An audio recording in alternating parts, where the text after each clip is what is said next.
recent months, we have seen a shocking increase in extremist disruption and criminality.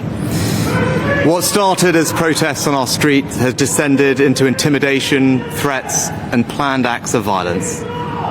Jewish children fearful to wear their school uniform lest it reveal their identity. Muslim women abused in the street for the actions of a terrorist group they have no connection with. Now our democracy itself is a target. Council meetings and local events have been stormed. MPs do not feel safe in their homes. Long-standing parliamentary conventions have been upended because of safety concerns. And it is beyond alarming that last night the Rochdale by-election returned a candidate who dismisses the horror of what happened on October the 7th, who glorifies Hezbollah and is endorsed by Nick Griffin, the racist former leader of the BNP.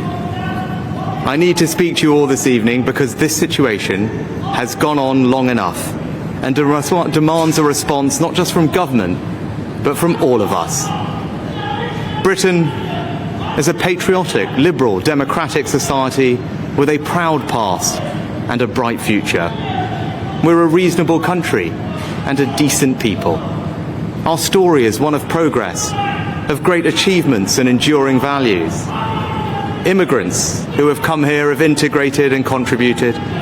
They have helped write the latest chapter in our island story. They have done this without being required to give up their identity. You can be a practicing Hindu and a proud Briton as I am, or a devout Muslim and a patriotic citizen as so many are, or a committed Jewish person and the heart of your local community, and all underpinned by the tolerance of our established Christian church. We are a country where we love our neighbours and we are building Britain together. But I fear that our great achievement in building the world's most successful multi-ethnic, multi-faith democracy is being deliberately undermined. There are forces here at home trying to tear us apart. Since October the 7th, there have been those trying to take advantage of the very human angst that we all feel about the terrible suffering that war brings to the innocent, to women and children, to advance a divisive, hateful ideological agenda. On too many occasions recently, our streets have been hijacked by small groups who are hostile to our values and have no respect for our democratic traditions. Membership of our society is contingent on some simple things: that you abide by the rule of law, and that change can only come through the peaceful democratic process.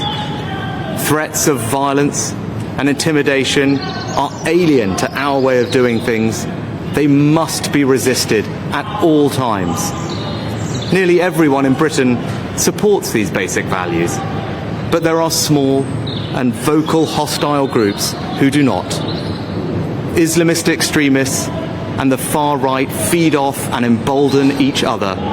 They are equally desperate to pretend that their violence is somehow justified, when actually these groups are two sides of the same extremist coin. Neither group accept that change in our country can only come through the peaceful democratic process. Both loathe the pluralist modern country we are. Both want to set Britain against Britain, to weaponize the evils of anti-Semitism and anti-Muslim hatred for their own ends.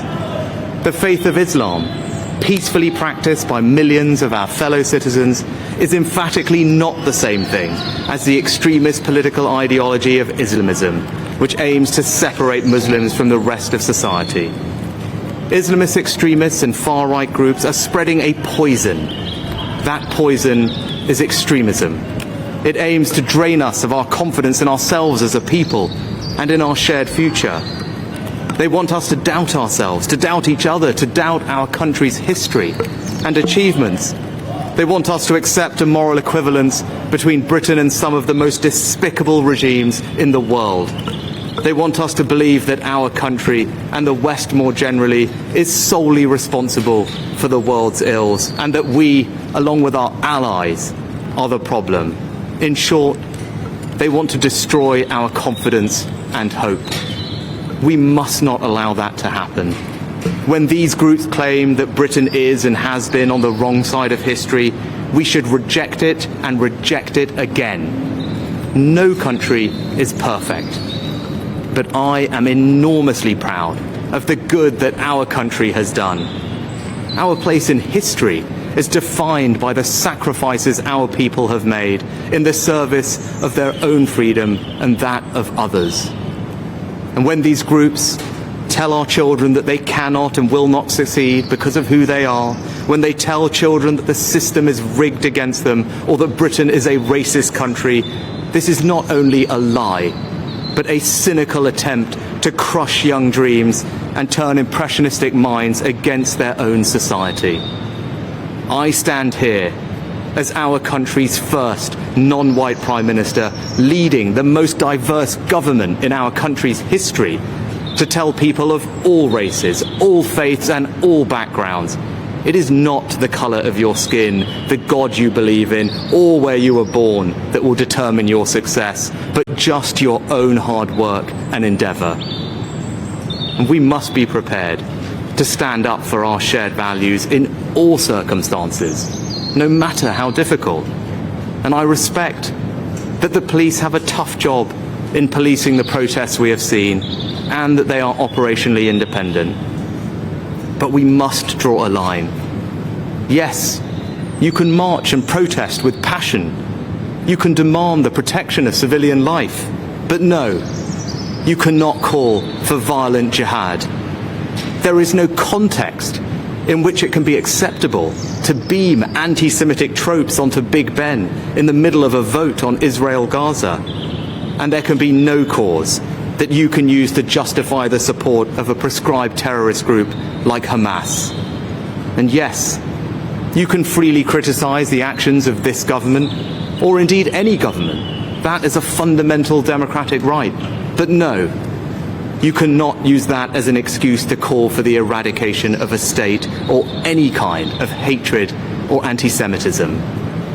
This week, I've met with senior police officers and made clear it is the public's expectation that they will not merely manage these protests, but police them. And I say this to the police: we will back you when you take action.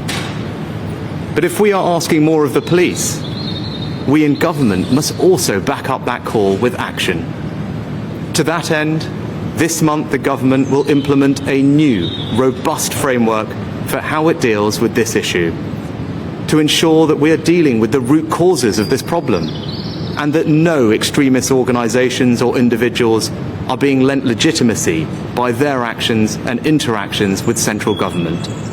You cannot be part of our civic life if your agenda is to tear it down. We will redouble our support for the Prevent programme to stop young minds being poisoned by extremism. We will demand that universities stop extremist activity on campus.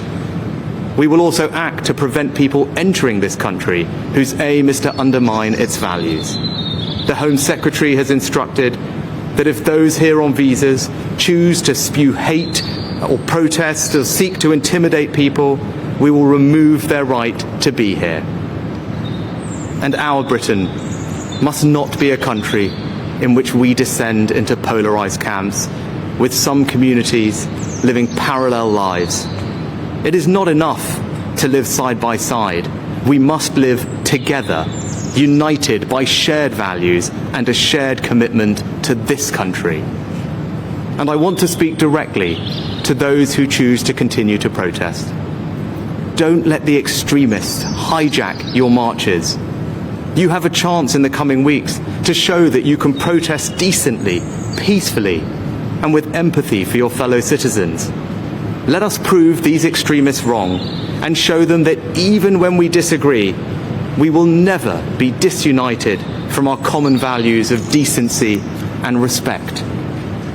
I love this country. My family and I owe it so much. The time has now come for us all to stand together to combat the forces of division and beat this poison. We must face down the extremists who would tear us apart. There must be leadership, not pandering or appeasement. When they tell their lies, we will tell the truth. When they try and sap our confidence, we will redouble our efforts. And when they try and make us doubt each other, we will dig deeper for that extra ounce of compassion and empathy that they want us to believe doesn't exist, but that I know does. If we do that, we can build on our great achievement in creating today's Britain, a country of kind, decent, tolerant people. We can make this a country in which we all feel a renewed sense of pride. This is our home. So let us go forward together, confident in our values and confident in our future. Okay, that was the Prime Minister, Rishi Sunak, there delivering a statement to the nation live from Downing Street.